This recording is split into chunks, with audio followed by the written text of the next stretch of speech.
This podcast is sponsored by the Tollington Arms on Hornsey Road, a bubbly pub with a Thai kitchen home to thousands of Arsenal fans every season. Open daily from noon.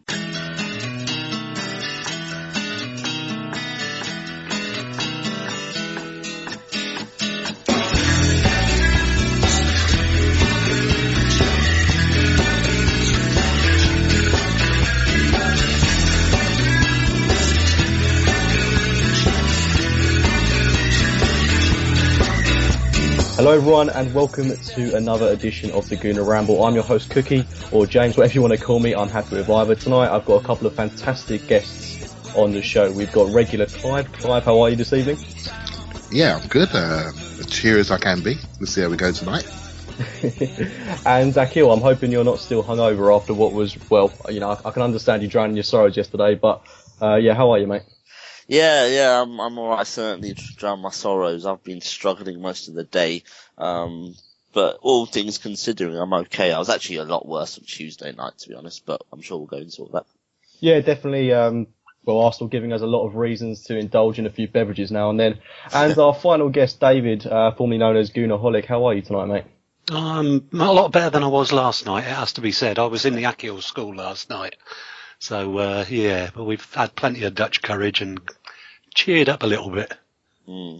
Yeah, now we've taken the time to reflect on it. I mean, I was about to say maybe we're feeling a little bit better about things, but the truth is that couldn't be further from the truth, to be honest.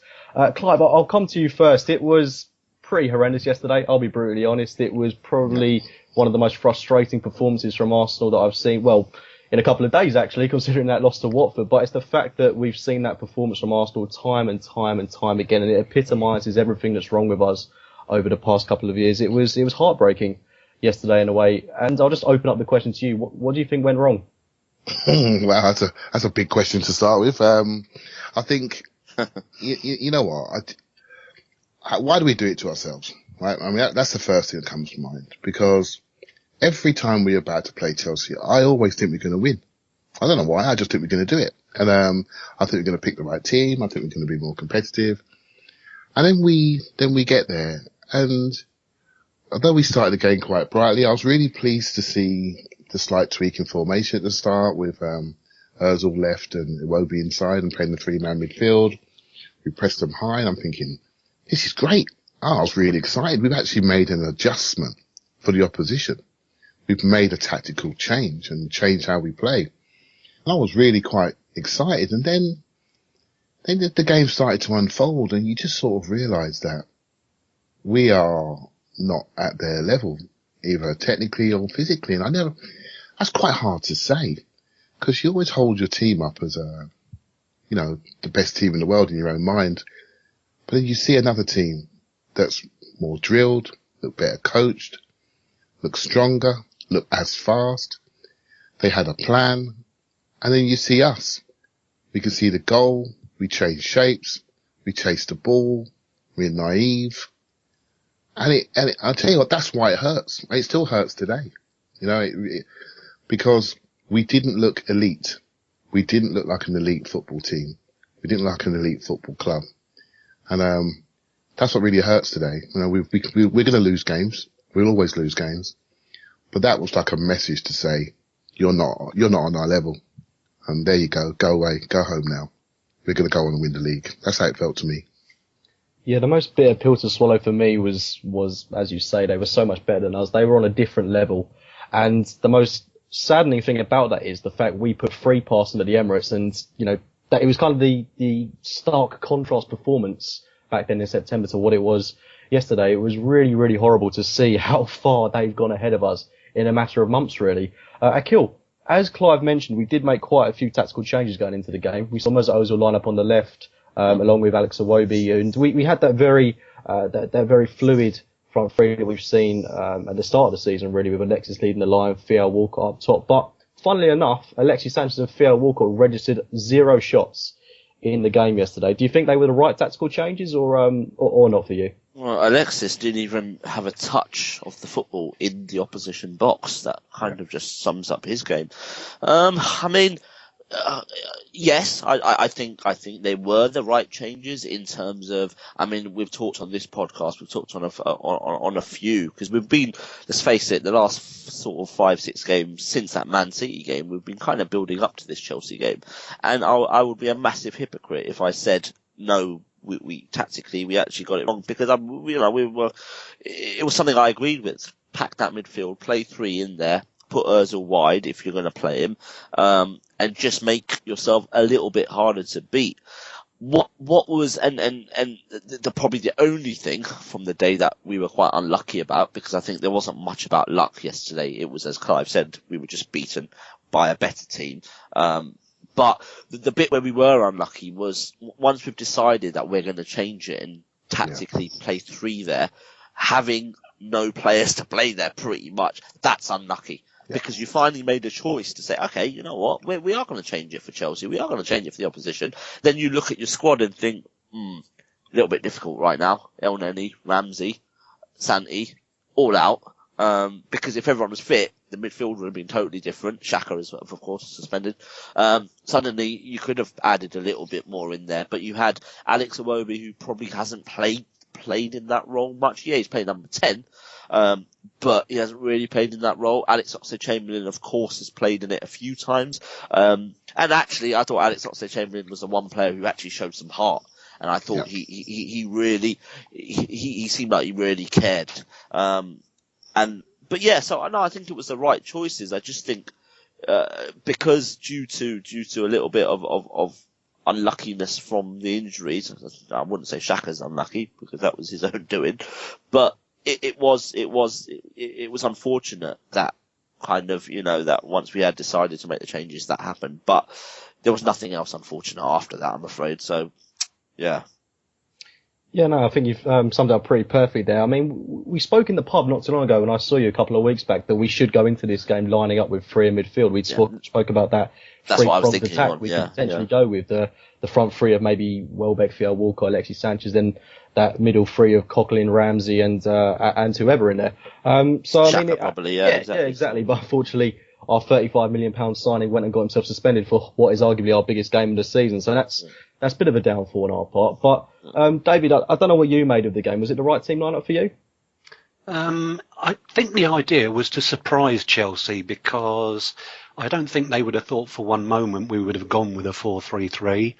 I thought it was actually a smart move. We'll give Wenger credit where it's due, because for the first, 13 minutes before they scored, I thought we were probably the side that was on top. We had a go early on. I remember Iwobi had a chance that was deflected just wide. Mustafi and Koscielny both snapped into our old friend Diego, and let him know they were there early on, and everything looked positive. But the goal, or rather the loss of Hector Bellerin when the goal was scored, was significant. And I think once Gabriel came on, they decided they couldn't persist with the 4-3-3, and they switched it back again to the 4-2-3-1 to try and provide him with a bit of cover, except we didn't really have 2 defensive midfielders. And you were asking an awful lot of the Ox, and I agree with Akhil. I thought the Ox was possibly the only player to come out of what the game turned into with any sort of credit. It was very disappointing thereafter, apart from there was a brief little spell at the end of the half when Gabriel had a great chance to score with a header, and if he plants that one in, maybe it's a different game. And who else was it? Coquelin, I think, had a shot that was blocked away. As well. Yeah, but no. After that first goal, the whole game changed, and we fell away very disappointingly, and particularly given that we started with 10 of the players who started that 3-0 home win. I would have, the only difference I would have gone with, I would have had Danny Welbeck instead of Iwobi yesterday, but who am I? I think most of it. I think maybe just physically, Danny, potentially that was the reason why, after being out for so long, maybe. But he looked so good at Southampton, didn't he? He did. Yeah, I think what Danny would have offered to us, as well as someone like Oxlade-Chamberlain, is that drive to get him behind Chelsea. And you can imagine how much it would have benefited someone like Mesut Ozil's game if we'd have had the runner in Danny Welbeck. But unfortunately, It was Arsene Wenger's decision not to start him. David, I'll keep it with you. Do you think it was the right decision not to start Danny Welbeck? No, I don't. I would have picked him from the off, purely for that reason. I thought he looked surprisingly good down at Southampton. He was sharp. He looked hungry. He obviously got a finish on him, which we need at the moment. And he would have. I think he would have helped Alexis a little bit, because Alexis looked as though he got very frustrated early on and had one of those games where he does put himself about, but to little effect, if you understand what I mean. Yeah, definitely. And Akhil, I'll bring it back to you. We were very much in this game in that opening section of it. We were having some good chances. We were keeping possession well, and maybe that was down to the 4-3-3 formation we were playing. But the way the team capitulated after we conceded that goal to Marcos Alonso, I mean, what do you put that down to? It's such a poor mentality from us to go down so early when there was such a large section of the game to come back into it. We were playing good football. We've got to take some confidence from that, but we've just crumbled the minute we go a goal down. Yeah, I mean, what Dave and yourself said about the start, the first 10 minutes, we were okay. We had the Iwobi chance, we had the corner, and we looked okay then. All after that goal, I'm just, I think I felt for Gabriel a little bit actually, because he is a centre back, not right back. He was, he's playing there because Carl Jenkinson had such a shocker in the Capital One Cup, and confidence he's shot. He's playing there because Matthew Debussy has opened his mouth several times and has basically pissed everyone off at Arsenal. So that's the reason why he's playing there, and I felt quite sorry for him at times because he was a bit exposed. But, I mean, one thing I did notice, and I'm sure Clive will notice this and can probably explain it more, but Theo Walcott's role seemed to change when Bellerin went off, because he was a lot wider. He was maintaining that width when Hector was on. But as soon as Gabriel came on, he then was kind of playing more centrally, but to the right, but more centrally. And then obviously Alexis was, as you say, it kind of all happened at the same time, whereas Alexis then was getting very wound up and then was dropping. But then for me, Walcott wasn't really in the game at all. And yeah, there's times when Walcott, I mean, the Southampton game is a great example. I think he only had about 10 touches, but he scored 3 goals. But here he just didn't look a threat. And I don't know what that was really. And in terms of, that mentality, we got to half time 1-0. We actually, for the last 3 or 4 minutes of the half, we actually looked a bit better. So you thought, if we can come out a little bit and just be a little bit more, or be a bit more clinical, I guess, because those, when you get chances like that at Stamford Bridge, you must take them. And that Gabriel header was it was straight at Courtois, but if it was any side, or if it was on the floor, so it bounced, and it just would have made it difficult, whereas the save was fairly easy. And you just thought that's the type of, you need to be clinical. Like when we beat them at the Emirates, we were clinical. Alexis took that first chance. Mesut Ozil, even though he scuffed his shot, took that chance. Theo Walcott's goal from the Bellerin assist, he took that chance. Whereas we didn't take our chances, and then that's what that mentality thing comes from, because once you miss a chance or two in a big game, you start doubting yourself and you start thinking, well, sugar, are we going to get another chance like that? And then the Eden Hazard goal was just a joke, wasn't it? He just went through. He was very similar to Capoue in the way he just ran. It was the exact same. It's just, I don't know, it just was so frustrating. Yeah, definitely. I think for me, the most bitter pill to swallow from this performance was actually the amount of chances that we had, and the fact that Chelsea was so much more clinical than us throughout the course of this game. I mean, it just separates the men from the boys, really, in that sense. But Clive, I haven't spoken to you yet about your thoughts on the team lineup. What did you make of it, mate?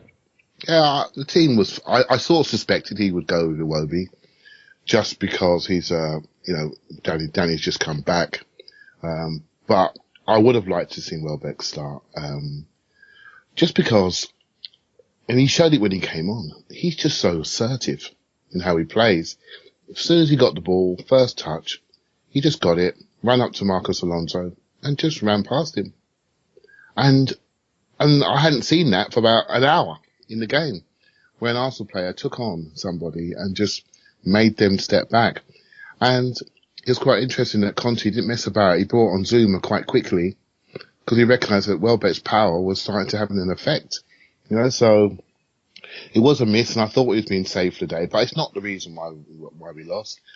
I was really disappointed in the first goal, actually. I feel like we're in some sort of Arsenal time warp because only Arsenal people think that first goal was a foul. And it seems that the rest of the world think it wasn't a foul. And the guy, Alonso, led with his elbow, and Bellerin was knocked out before he hits the ground. And it's a turning point in the game because they get the first goal, which is so vital in big games. We lose our speedster out wide and lose our game plan. And then when we replace him with Gabriel. And what we do is we say to Gabriel, can you mimic what Bellerin does? And you push up high. But Gabriel's like a fish out of water when he's high. I didn't understand that basically Chelsea was set up for the counter-attack. I didn't understand why we didn't keep Gabriel in a little bit more, keep 3 back and push Monreal on and keep Theo wide on the other side. But when they break, we've got 3 against their 2 or 3. And basically, actually, I think you were at the game, they were many times, they were 2-on-2 and could have broke through us many times. And I think it was like watching roulette. It was like watching roulette out there. 2-on-2 all the time. I'm thinking they're going to get in soon. And then what you're thinking is, Gabriel, you're playing like a right winger, when really you're hurting us. You're not hurting them. That's when it comes down to the manager. I felt massively in this game, our manager was out-coached. He was out-coached massively. Conte had learnt from the first game. He cut off the supply lines to Alexis. Alexis got frustrated, lacked patience, came deeper and deeper, just where they wanted him to be. Ozil was meek. Theo was having one of his 10-touch games, but one of his 10-touch games where he doesn't score a goal. Then we question him.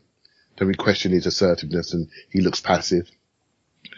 And then you look at simple things like Costa was far more belligerent this time than he was last time. Mustafi didn't look as confident in the first game. Oxlade-Chamberlain, absolutely agree with you guys. He was the one that stood out for me. Coquelin was trying to do a job that he's not really suited for. Trying flicks around the corner, then straight away giving the ball away, then chasing after it, then getting played past. I mean, it looked quite naive and disorganised, and structurally Chelsea were far more drilled. And I was talking about this last night. I mean, basically, that's the same players we played, basically, apart from Ivanovic came out. We had 10 of the 11. But what Chelsea have done is that they have had a manager.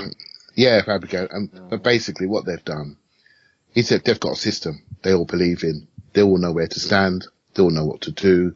They came out with a plan. And that coaching has given them confidence. Eden Hazard's commented on that. I watched I don't know why I did, but I watched it again today and saw the build-up with him and Thierry Henry, and he was saying about how Conte's just a lot more coaching compared to Mourinho, and you could tell, couldn't you? Yeah, he simplified their jobs. I mean, just Hazard's a great shout, Axe, because in the first game, he was getting killed for not tracking Bellerin on the second goal. Remember that? Yeah. Now they've just moved him further forward. Don't worry about that. When we get the ball, I want you to spring forward on the counter-attack, because you're quite good at that.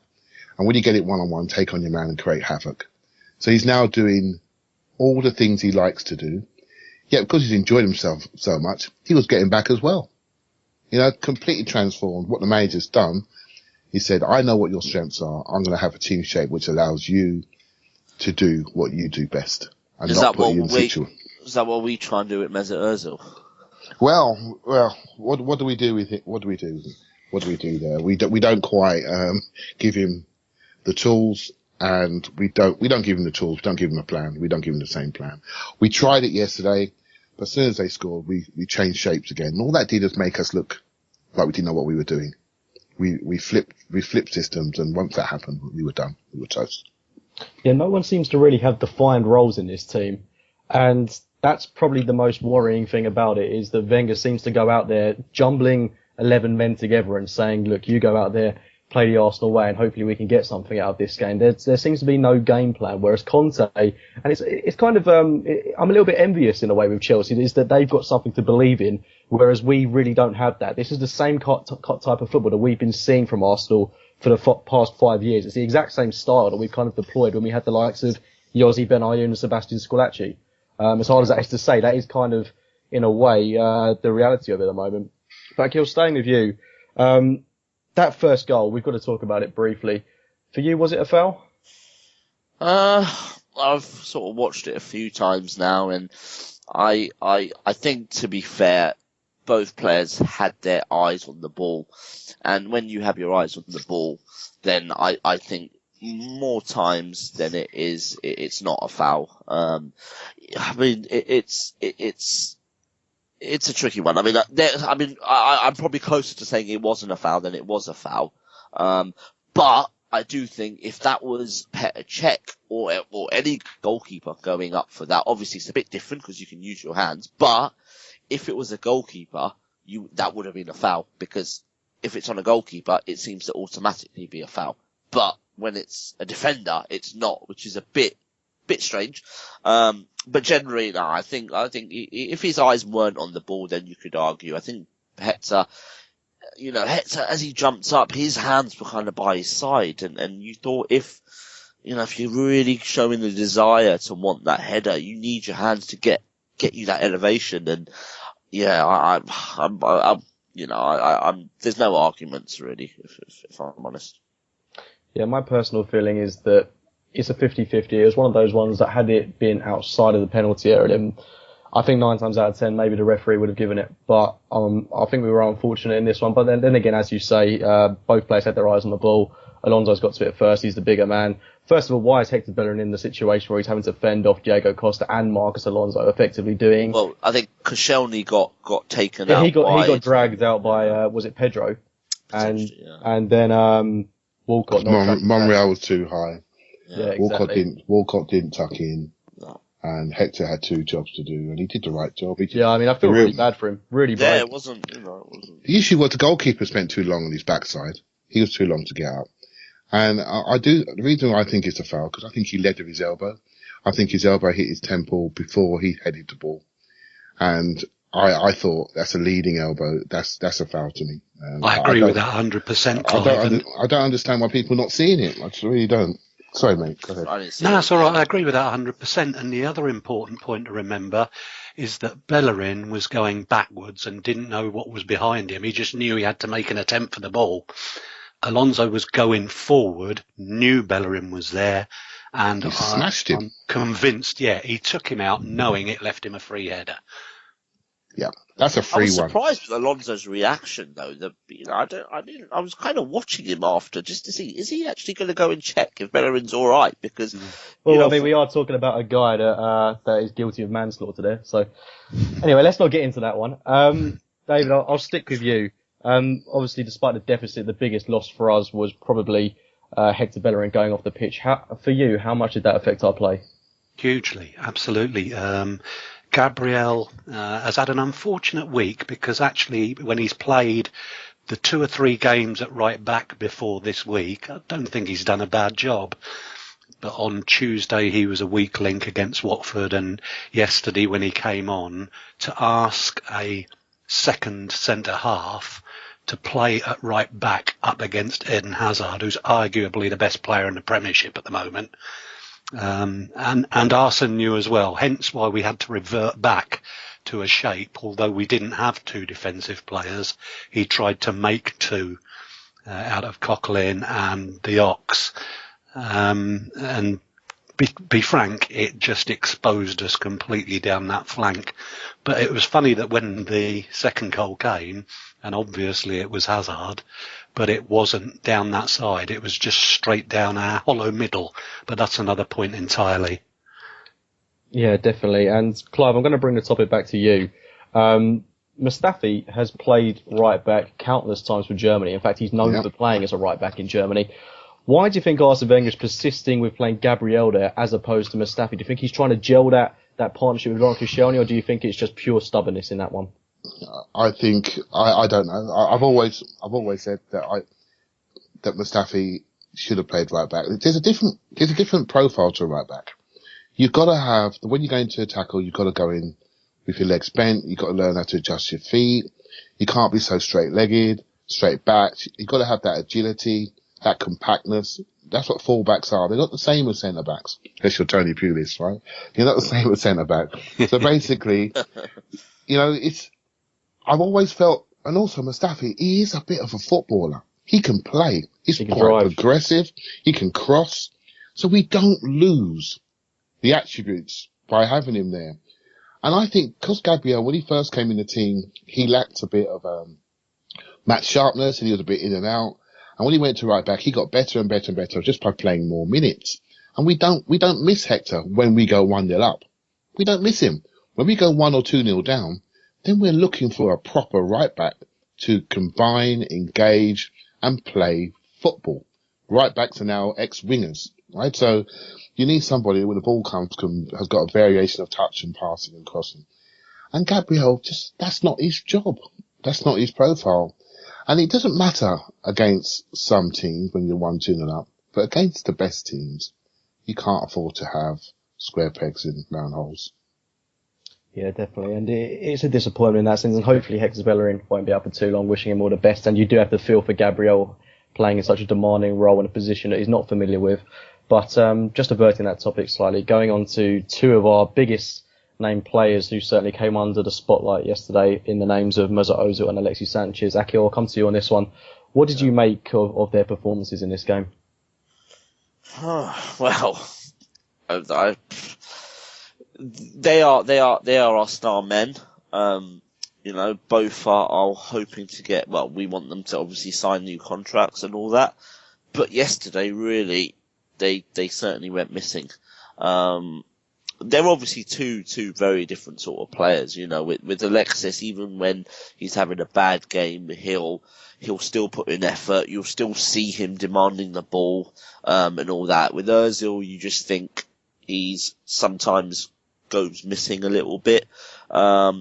Whereas yesterday, I actually thought it wasn't much the effort or anything like that with Ozil. I just think he just didn't really have a good game. He didn't really do what he's good at, and that's creating and things. But I mean, saying that, he's still, first minute of the game when they pressed and he kind of won the ball and things like that. He had some moments where you still thought, he's done well there.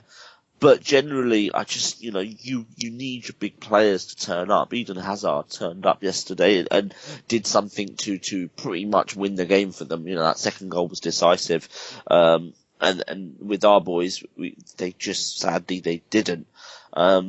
With Alexis, last two games, it just seems like I don't know if he doesn't trust his teammates enough. I don't know if he just wants to do it all himself, but he just seems like he's losing the ball a little bit more because he's taking a few extra touches and he's not releasing the ball early enough. And that's then having a negative impact because he's losing the ball and then the other team can counter. And maybe against Watford, he was probably a little bit more guilty than yesterday of that. But even yesterday, there was a couple of times where you just thought release it quickly. And the other difference I've noticed in him was when he first came and when there was, when the midfield did sort of try and play a ball over the top to him or try and put him through, there was always that sort of appreciation for it. There was always that even if it didn't get to him, he'll turn around, he'll give them a clap and encourage. Whereas now it just seems like he's very frustrated with everything. And every time yesterday, I mean, I watched Match of the Day earlier as well, and they highlighted there about how when he didn't get the ball, he was absolutely furious, waving his arms around and all that sort of stuff. And he just makes me think, what's he thinking inside? Because I was hoping after that Burnley game, Arsenal had turned the corner and Alexis had turned the corner, because it was just, you could tell he was very integrated in the team, he was enjoying it, he stayed out to clap the fans, all that sort of stuff. But this week he's just kind of returned to that frustrated figure, which is kind of worrying. Yeah, David, at a point, you've got to start thinking that this contract situation really is playing on his mind. Do you think that, maybe at the moment he might be preferencing a move to China, given the way we're playing, but do you think it comes down to the contract, or do you think in the bigger picture he just doesn't really trust the players around him? No, I can't believe that someone as professional, who loves the game as much as Alexis, someone who's got the thought processes of Ozil, are going to be worried about the contract situation at all. They're in the driving seat and they know it. That's not going to affect their performance. I do have a theory about yesterday, and obviously I don't know any of this for a fact, but when we played 4-3-3, and Ozil was shunted out to the left wing again. I wonder if kind of psychologically he thought, I'm as Ozil, what am I doing on the left wing here? This team should be set up around me. Because when we changed back, he didn't look the same player. And if you look at when we're playing well, and let's try and inject a bit of positivity here, we do play well lots of the time. But usually it's a result of those two pretty much playing on their own. You'll see the number of games where Ozil will be looking for Alexis. The first time he gets the ball, Alexis will go because he knows it's coming. And actually it works the other way round as well. If Alexis gets the ball out wide, Ozil's the first one who goes bombing into the box. So it kind of that didn't happen yesterday because Ozil had started quietly. It was a game he couldn't get into because Conte was an absolute monster for Chelsea. And it was one of those days, I think, where if one looks bad, then the other's going to, because they bounce off each other. Does that make sense? Yeah, definitely. No, I can agree with that. I mean, I think the perfect evidence of that would be that goal we scored against Watford away, when Alexis put in that wonderful ball to Mesut Ozil, and then he just ran through the whole midfield and planted it past Gomez. No, that's definitely a theory that I buy into. But before this does get all far too depressing, let's as you say, shed a bit of positivity on it.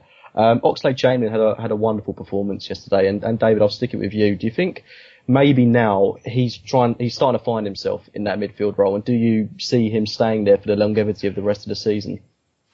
The interesting thing about yesterday was that we thought before yesterday that he could only really play in the centre of midfield in a 4-3-3. And the fact that he was as positive as he could be yesterday, playing as part of that too, I thought shines a lot of credit on him.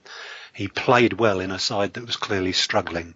But whether he can now go on and make that position his own when you get the likes of Xhaka, El Neni, Ramsey back, maybe next season Jack Wilshere, I don't know. I think Arsene still sees him as a wide player to utilise for his pace, cutting in for a bit of finishing as well. But no, he's got an opportunity over the next couple of weeks. I hope he's given that opportunity again. I hope he takes it. He certainly did well yesterday. Yeah, definitely one of the shining stars in a very poor Arsenal side. And Clive, I know that you're quite a fan of Oxlade-Chamberlain. If he is to remain in this Arsenal side, let's say Xhaka, Ramsey, etc., come back and Chamberlain remains in that central midfield role. For you, who would be his ideal midfield pivot partner? Well, Xhaka's the director of the team, isn't he, really? I mean, if Santi's not there, Xhaka's the one that directs his team. And we really missed that player yesterday. We really missed the ability to direct traffic, move the ball from side to side, range of pass. They knew he didn't have the range from Coquelin. They let Coquelin have the ball a lot, knowing he hasn't got that range of pass, those layers, the creativity that we need. And they just blocked off the lines to Alexis and Ozil. So, but yeah, I do like Oxlade-Chamberlain a lot. I like him because I think he's strong, he's fast, and what he's shown this season, a bit more defensive heart. I think defensively, he switches off when he's out wide, but when he's in the middle, when he's forced to concentrate because he's involved, suddenly we don't talk about his defending because he's there. When people go past him, he can catch them up. He caught people up in the fullback areas. He blocked crosses.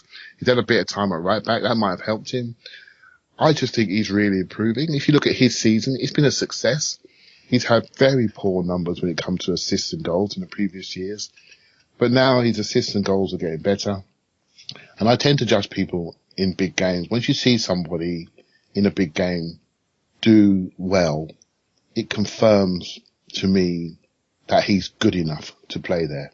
He's good enough to be put in the same bracket as some of the players that you mentioned earlier. So it's up to him now to fight for his position. But if I'm the manager, he's got 18 months of his contract to go. His agent is the same agent as Raheem Sterling.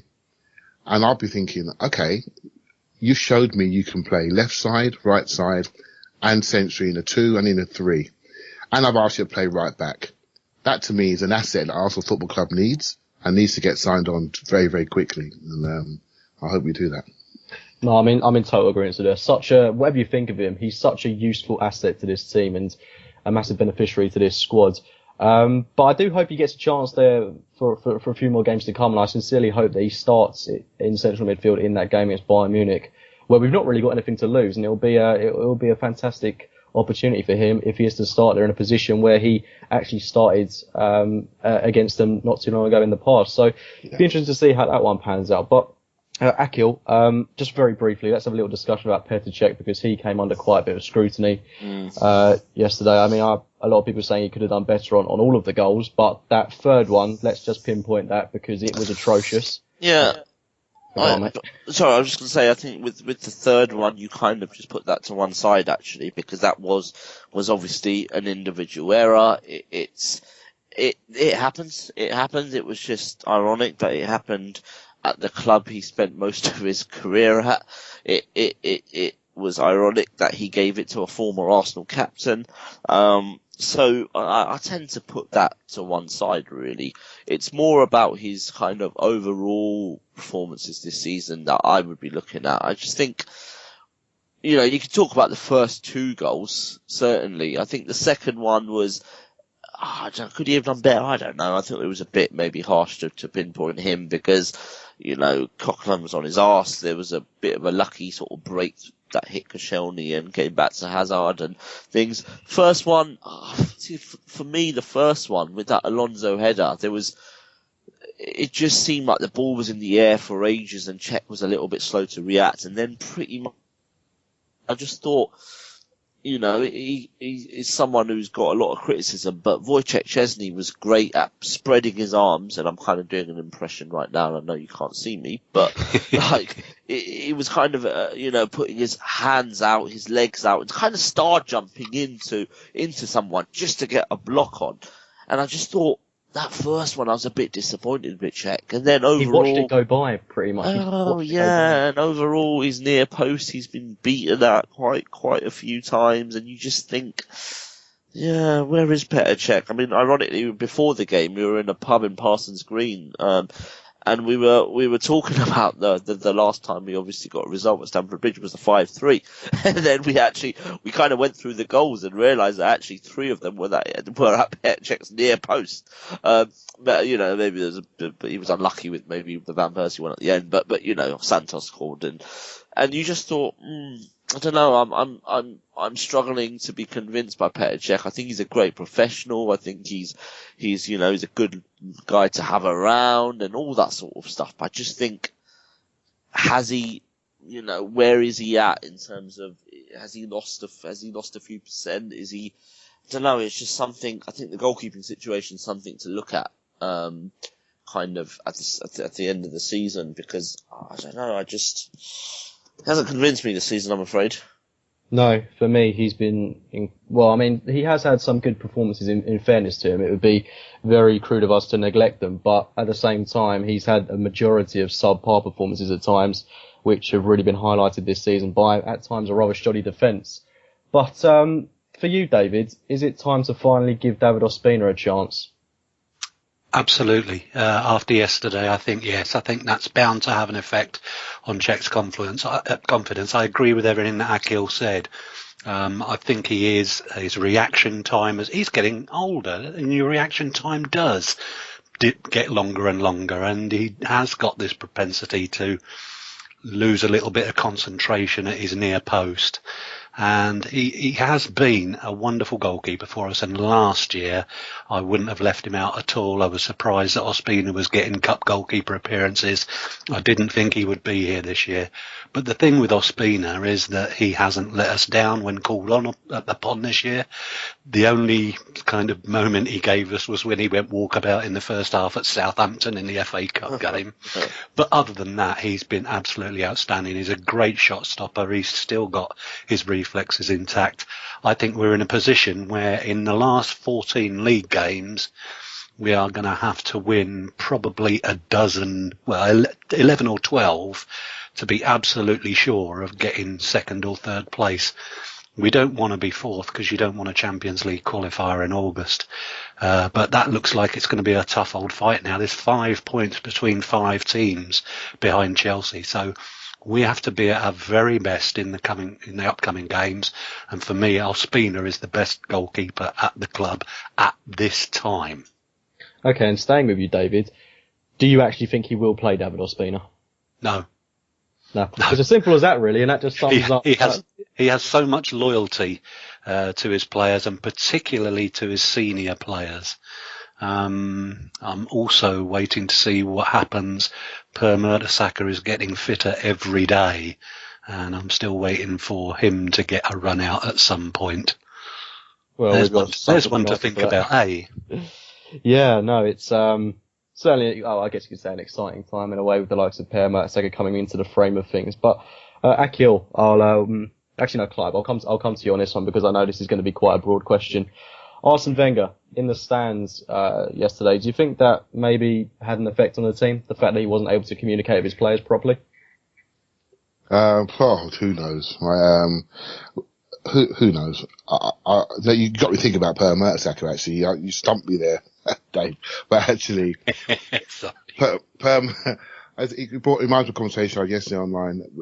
Per Mertesacker, we've just given him a new contract. He's 32. We all know he's not Usain Bolt. We've seen the films. We've seen it all before. New contract, done. No problem. It's quite interesting watching Chelsea's, what they've done with Ivanovic. Slowing up, 32, out the team, change of shape, sold. It sort of epitomises differences with our cultures, really. I love what Arsene Wenger's done and what his culture is, but if we are serious about winning the big trophies, maybe that epitomises the differences between the two clubs. One is far more ruthless than the other.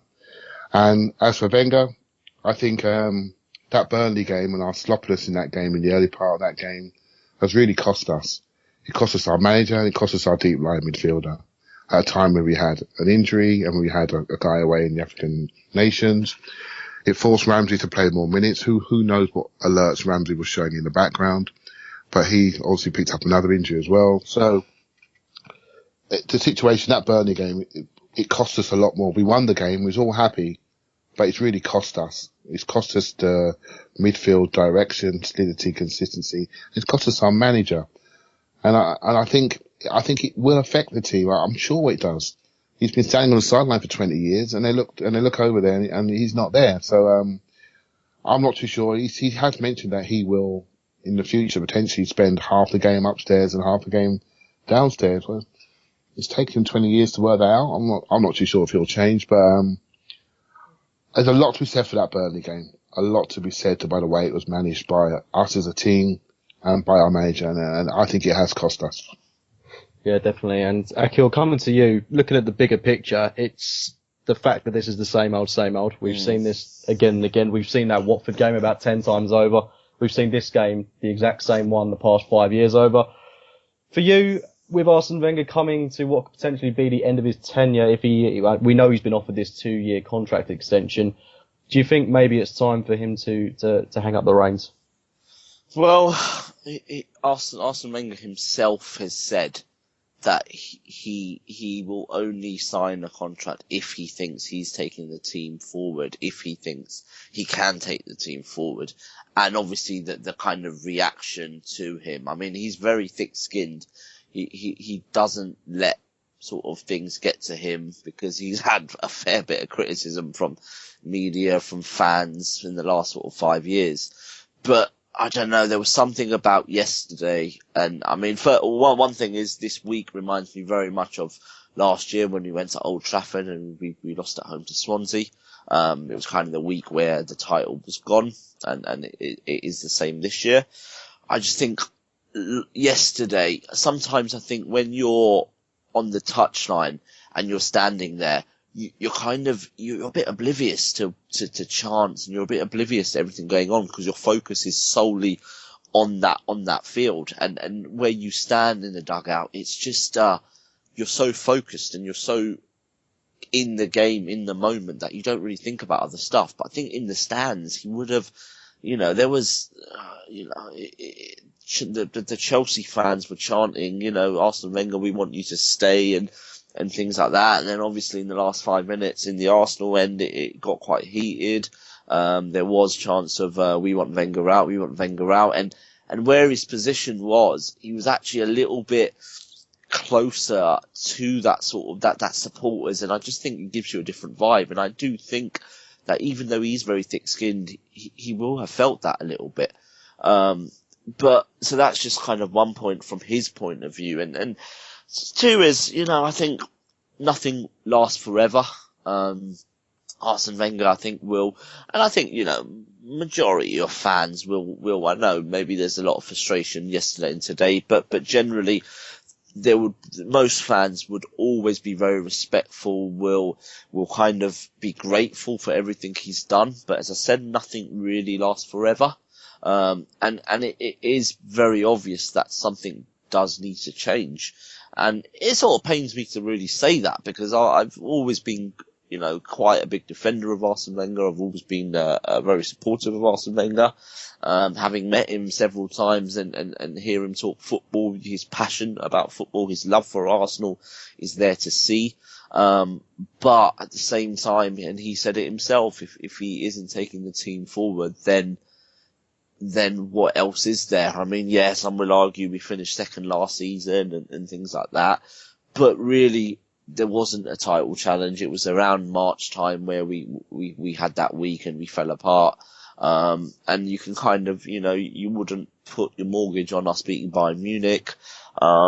So I think, an ideal situation would be to maybe, have a run in the FA Cup, try and win it. And then kind of Arsene Wenger again goes out a hero. I'm telling you, when he does announce he's leaving, the tributes will all come out. There'll be all the media will be writing their columns and their opinion pieces on how great he's been, how he's changed football. You can see it all now. Winning an FA Cup and maybe calling it a day here would kind of be the Arsene Wenger week, because then you'll have even fans who kind of, maybe are a lot less patient with him. Even they would kind of be thinking, well, he is going now, so let's look at the positives. Let's look at everything he's done.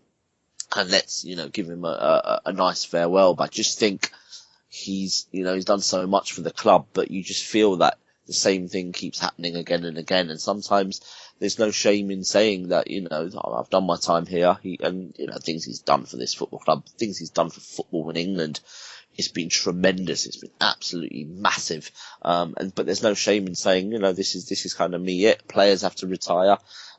Managers have to retire. Sir Alex Ferguson retired, where you probably thought he could have gone on a bit, because he knew that, this is my time. And I think it does seem like it could be Arsene Wenger's time. But that's kind of my opinion. But at the same time, changing a manager doesn't guarantee you success. Look at Liverpool, with Klopp. I mean, you could argue Klopp hasn't had long enough there yet, Pep Guardiola as well, but you just feel that it has to end one day, and if it did happen this season, then I think you would accept it, and you would just hope that an FA Cup or something like that would just kind of mark the 20 years and mark his career in the right way. No, it'd be a nice way to go if we can do the best we can against Bayern Munich, and then, as you say, secure that top four finish, hopefully comfortably. Get some good results on the road, then Arsene Wenger holding off the FA Cup. Yeah, I think with that Bayern Munich game, if Arsenal were to knock Bayern Munich out, then actually suddenly it's a bigger dilemma for him for what he said, because, as I said, if I can't take the team any further, then I would call it a day, which is he's kind of been quoted to say, well, if you do beat Bayern Munich, you could argue you are taking the team further, so that would be a bit of a dilemma. But yeah. I mean, I think it's a really interesting point there about taking the team further, because evidently in the past 5 years, as much as I want to say we've come further in bringing the likes of Alexis Sanchez, Petr Cech, Mesut Ozil, Mustafi, Xhaka. We brought in all these fantastic names, and Arsenal Football Club is starting to make a new identity for itself. We're still, we're still doing the exact same things on the pitch that we were doing 5 years ago.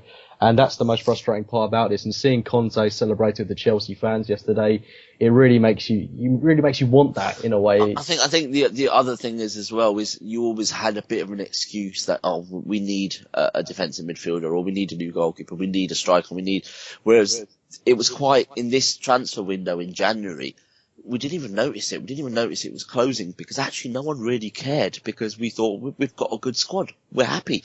There was no social media outcry on sign this player, sign that player. It was all very, I didn't see much criticism for Arsenal's transfer window, and we didn't sign anyone apart from, obviously one very young player. But that kind of then is a disadvantage because you think, well, he's built a great squad and he deserves credit for that. But is he getting the best out of the squad? No, it is upsetting in a way because, I mean, man for man and, the players that we've got in reserve, you could argue that we've got a better squad than Chelsea, which is the most agonising part about this. And David, I'll come to you on this one. Why is he not getting the best out of this current squad? Because we've got a whole plethora of quality players in abundance. We saw that evidenced away from home at Southampton. Does it come down to the manager on this one? To answer that, I'm going to have to answer the last two questions because they kind of feed into it. And I'll try and do it as briefly as I can. Has him sitting in the stands affected us? Well, I'll give you one specific point from yesterday. He is in contact with Neil Banfield, who is sitting in his seat on the bench. So whilst there may be a delay in him giving the instruction he would normally give, it might be a minute while he rings him and tells him, and no more than that. If you take the point that yesterday Eden Hazard's goal came 8 minutes into the second half, here we are, our title chase is falling apart, we're 2-0 down, we're obviously not winning the tactical battle, those 11 on the pitch aren't going to win it. It took us 12 minutes to make a substitution, and when it was Olivier Giroud first, and then it was Danny Welbeck, which I think most of us probably thought would have been the other way round. Maybe a manager's thought processes go as well, because I remember us going in his golden years to Chelsea and going 2 goals down, and with 20 minutes to go, he's thrown on 5 forwards and we've won the game. There was never a thought yesterday that we were going to get that game back. Which leads on to, well, does that mean that I think his time's up? And I've been probably one of his loudest supporters for all of the last 20 years. You can I need to explain it because otherwise people think I'm turning on a whim. But I think you can split his reign into the first decade, when we were absolutely at the races every season, when we lifted those titles, 3 titles, 4 FA Cups, got to a Champions League final. And then you have a second phase where we move, and there are 7 years, I would argue, and I know 1 or 2 people will disagree with this, but I think that what he did in those 7 years, when there was a tight restriction on spending and he did have to sell players to keep this club going in the right direction, and yet he managed to keep us top 4 every year. I think that was admirable, and so that's why I supported him.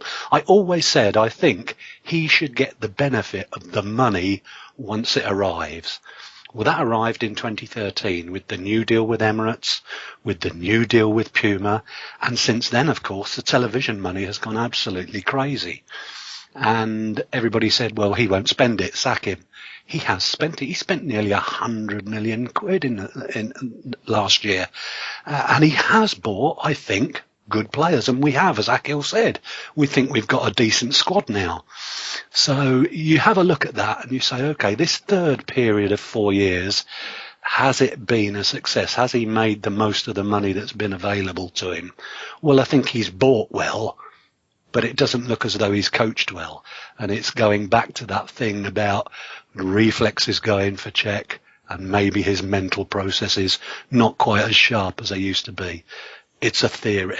I agree with Akhil. I think now may be a time that we make the painful decision. I think we're going to have a couple of really hard years when he goes, because I think the poor sod who takes over next has no chance of doing a great deal with us because of the Wenger legacy. But I think in the long term, we need to move on while Spurs and Chelsea are sorting out their new stadiums and running into what we ran into in 2006. Okay, Dave. So just staying with you briefly, me and Axe touched on it about Arsene Wenger maybe hanging up his boots, going out on a high with the FA Cup held aloft.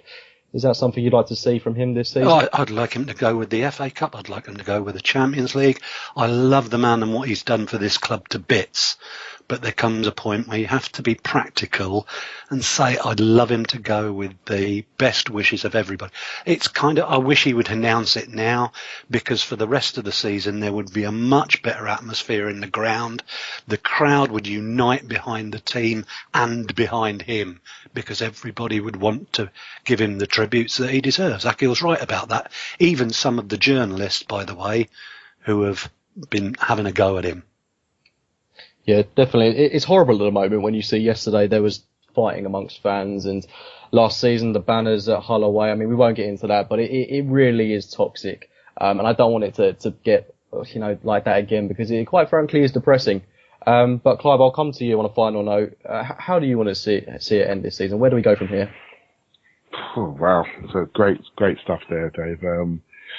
Yeah, I mean, I've always been quite relaxed about the Wenger situation. I've always been relaxed about it because I've always felt he's in departure lounge. He's 67, 68 years of age.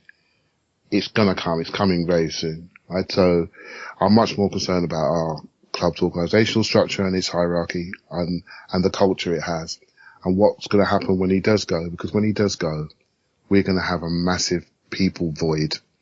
And I'm concerned about the quality of coaches we have at Arsenal, and I don't think they're the highest quality around the first team.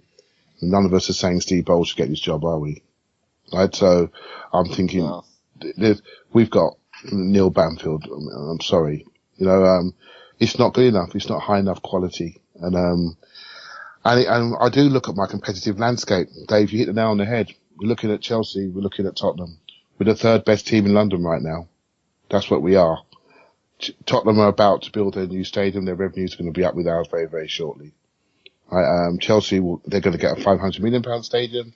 They're not going to go into no debt for that. We know where that money is going to come from. But Tottenham are going to go through the same pain as we did, though, Clive. Yeah, absolutely. Tottenham's model. They haven't been gifted a stadium like West Ham and Man City. They haven't been gifted a stadium. They've got a similar model to us. They've got a young Wenger in charge, really, who's got a young team. They've got a youth project is ongoing. They've learned from our mistakes and got them all signed up really quickly. And it's gonna be challenging for them. It won't be easy. But the TV deal wasn't as big then, Dave, as it was when 2006 it is now. So the pain will be a little bit less, but it's gonna be painful still. It's gonna be painful still.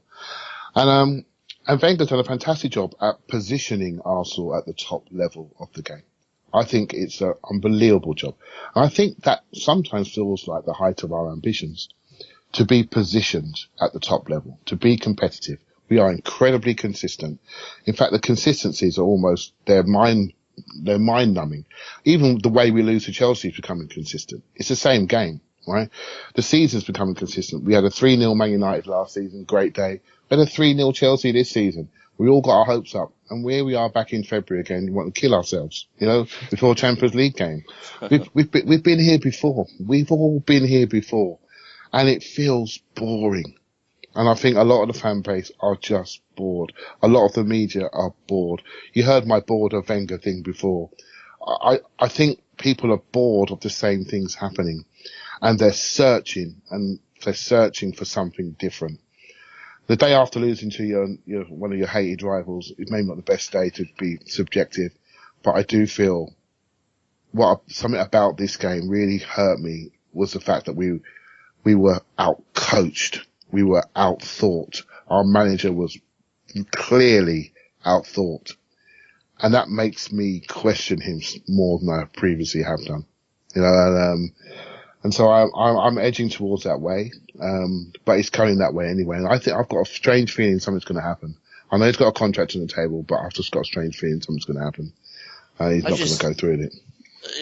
About a year ago or 2 years ago, I can't remember when it was on some sort of a interview type thing or a podcast, when we talked about Arsene Wenger, and you just, in an ideal situation, I think I would love him to move upstairs, stay within the club, so you don't lose that football knowledge, so you still, when you are wanting to sign the next Mesut Ozil or Alexis Sanchez, you've got someone like Arsene Wenger, not negotiating, but persuading the player to join. and all that sort of stuff, you still keep that real football knowledge. Because I think if you lose him, then you might struggle because of the football knowledge. But then at the same time, it's probably not a healthy model, and it's probably not, probably after 20 years, you would really struggle not to interfere. You would struggle to any kind of a bad result, and the new man has the old man looking over him like David Moyes did. So it's probably not the most ideal kind of situation, but as I said, I do think he'll move on. I think it's probably the right decision, but I do get worried about that sort of lack of football knowledge on the board and that getting the replacement in, and just, I don't know, that all really worries me. But I think Clive, sorry, you wanted to. No, you just got me thinking as you were talking. I used to be absolutely fearful of this change. I really did. But, what I've been thinking, and I've been looking at what they're doing and listening to him and listening at what I think is happening at Arsenal. I think what they're putting in place is a way of operating which is data driven. Right, we spoke about this before, Ax. I think there's a data driven model there about all our decisions that we're taking in the club, and Well, and basically was signed on. all data all around all our health, our training, about how we're playing, and I think the real brainiacs, we don't know who they are. If you see what I mean? Yeah, they're behind the club, and I'm less concerned about the future, because I think there's an operating model in place that a new manager can come into that's modern thinking, that can use the same data points. I'm less concerned about that. I want to see a coach. I want to see someone who has to win, not someone who's had a lot of money from Arsenal that feels he has to make sure we're competitive at the top level. I want to see someone that comes in and says, this is my biggest job. I have to win here. I want to see that culture come in, really. That's the main thing for me. I haven't felt that for a while. I felt that Arsenal just need to be competitive, but actually, I want to see us want to win a lot more desperately. You actually feel a change in manager it removes that sense of loyalty that the board currently have with the manager, that actually if a new manager did come, he hasn't got that longevity, he hasn't got really time in the bank sort of thing. So actually you can demand more, and you can demand winning, because that's your objective. You're coming here, you have a 3-year deal. We want to be title challengers until April, May. You can actually have objectives there, and you want to see a title in 3 years or whatever it is. Whereas with Wenger, because of his loyalty and because he's pretty much been there for longer than most of the board, there probably isn't that as much. I'm sure there is objectives. I'm sure there is. Yeah. They do want success, but I just think it's a bit different. But with a new man, it just kind of wipes the slate clean a little bit, and it's, I don't know. There's just something there. I'm not really explaining this very well because it's quite a tough subject to talk about. Yeah, no, I can totally understand where you're coming from there. Actually, I think at this point, change is something that we've certainly got to embrace, because I think the reality is that he is coming to the end of his tenure with Arsenal Football Club sooner rather than later. But only positive things to say about it at the moment, really, for what he's done for Arsenal Football Club. And I think at the moment it's very safe with Arsenal, and that's what's so positive for the board, is that we can consistently get this top 4 finish. And you mentioned that they're not football orientated people. They're very much money orientated people, and that's why Arsenal is such a beneficiary to them, and Arsene Wenger is so essential to what they want to do with Arsenal, because they're guaranteed success in terms of getting a top 4 finish and essentially getting money for them. But we won't get into that, because that's a debate that could go on for hours and hours. And on that note, I will wrap it up now. Thank you to everyone that's come on tonight. Clive, thank you ever so much for coming on, mate. Cheers, thank you. Enjoyed it, thanks. No worries, I've enjoyed it myself. And Akhil, thank you for coming on, mate. Yeah, it was a tough one, wasn't it? We were saying this could be the best podcast ever or the worst podcast ever before the result yesterday, obviously. But when we planned it, we thought, post-Chelsea, that could be great or it could be really bad. Well, we've got our answer. Yeah, definitely. And I can actually say that I'm sat here physically sweating. It was that much of a deep one tonight. And Dave, thank you ever so much for coming on, mate. Some fantastic points raised this evening. Thank you very much for the invite. I think it's been a good show, and I don't think we have been quite all doom and gloom. And let's get back to winning ways next weekend and get on another run. Yeah, definitely. I mean, let's just take the positives out of this season. As you say, go on a winning run, hopefully seeing Arsene Wenger hold aloft the FA Cup at the end of the season. And let's embrace any possible change. Anyway, guys, thank you ever so much for all coming on tonight. It's been a fantastic show. Thank you all for listening, watching, whatever you're doing, whether you're on YouTube, iTunes, whatever. Please do drop the video a like, subscribe to the channel, like us on Facebook, and follow us on Twitter at Ramble. And I will speak to you very soon. Thanks to my wonderful panel for coming on. No problem. Well done, James. Up Cheers. the Arsenal. This podcast is sponsored by the Tollington Arms on Hornsey Road, a bubbly pub with a Thai kitchen home to thousands of Arsenal fans every season. Open daily from noon.